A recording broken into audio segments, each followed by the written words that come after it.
We are, all of us, beautifully crazy, or, to put it in gentler terms, fascinatingly unbalanced. Our childhoods, even the apparently benign ones, leave us no option but to be anything else.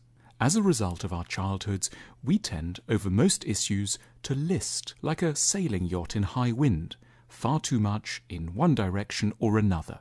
We're too timid or too assertive, too rigid or too accommodating, too focused on material success or excessively lackadaisical. We are obsessively eager around sex or painfully wary and nervous in the face of our own erotic impulses. We're dreamily naive or sourly down to earth. We recoil from risk or embrace it recklessly. We have emerged into adult life determined never to rely on anyone or as desperate for another to complete us. We are overly intellectual or unduly resistant to ideas. The Encyclopedia of Emotional Imbalances is a volume more or less without end. What is certain is that these imbalances come at a huge cost, rendering us less able to exploit our talents and opportunities, less able to lead satisfying lives, and a great deal less fun to be around. Yet, because we are reluctant historians of our emotional pasts, we easily assume that these imbalances aren't things we could ever change. They are fundamentally innate. It's just how we were made, we say.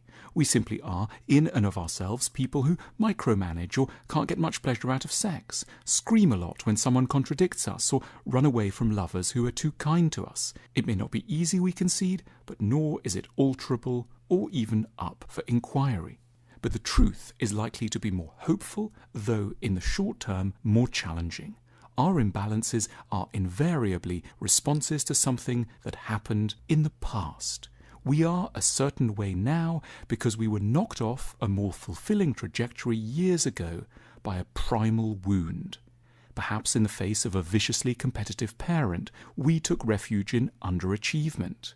Or, having lived around a parent disgusted by the body, sex became frightening. Or, surrounded by material unreliability, we had to overachieve around money and social prestige. Or, hurt by a dismissive parent, we fell into patterns of emotional avoidance. A volatile parent may have pushed us towards our present meekness and inability to make a fuss. Early overprotectiveness may have inspired timidity and, around any complex situation, panic attacks. There is always a logic and there is always a history. We can tell that our imbalances date from the past because they reflect the way of thinking and instincts of the children we once were.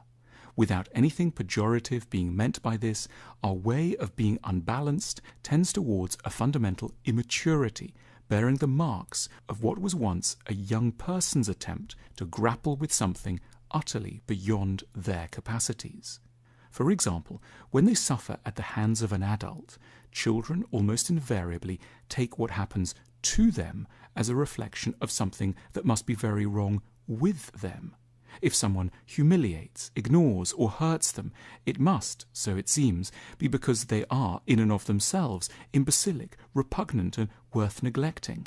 It can take many years and a lot of patient inner exploration to reach an initially far less plausible conclusion, that the hurt was essentially undeserved, and that there were inevitably a lot of other things going on off stage in the raging adult's interior life, for which the child was entirely blameless.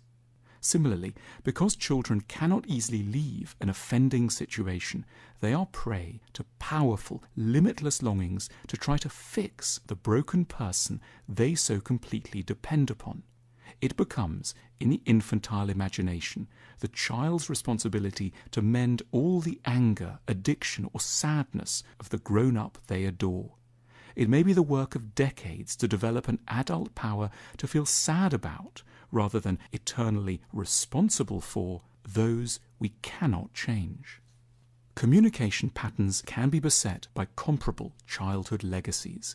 When something is very wrong, children have no innate capacity to explain their cause. They lack the confidence, poise, and verbal dexterity to get their points across with the calm and authority required. They tend to dramatic overreactions instead, insisting, nagging, exploding, screaming. or else excessive underreactions, sulking, sullen silence, and avoidance. We may be well into middle age before we can shed our first impulses to explode at or flee from those who misunderstand our needs, and more carefully and serenely try to explain them instead. It's another feature of the emotional wounds of childhood that they tend to provoke what are, in effect, large-scale generalizations.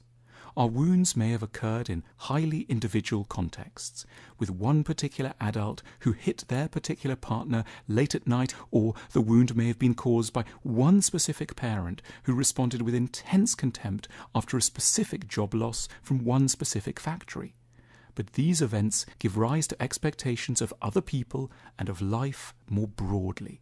We grow to expect that everyone will turn violent, that every partner may turn on us, and every money problem will unleash disaster. The character traits and mentalities that were formed in response to one or two central actors of childhood become our habitual templates for interpreting pretty much anyone. For example, the always jokey and slightly manic way of being that we evolved so as to keep a depressed, listless mother engaged becomes our second nature. Even when she is long gone, we remain people who need to shine at every meeting, who require a partner to be continually focused on us, and who cannot listen to negative or dispiriting information of any kind. We are living the wide-open present through the narrow drama of the past. We suffer because we are, at huge cost, too loyal to the early difficult years. We should, where we can, dare to leave home.